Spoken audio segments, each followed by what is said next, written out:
izina rya Kristo uretse irye abatuye isi yose baramaganirwa kwizera amaraso y'Agakiza.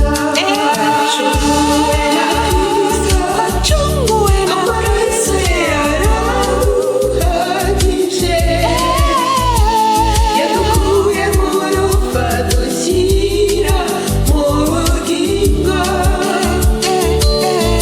Yesu niwe mwami, niwe mucunguzi, twizera izina rye tugakizwa. Twacunguwe na Kristo, na Kristo atandukanye urukundo rwe.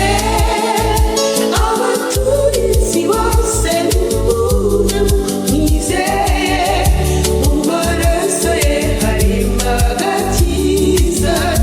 Yesu niwe ubugingo bw'iteka. Amahanga yose azahurira ku musaraba, amizera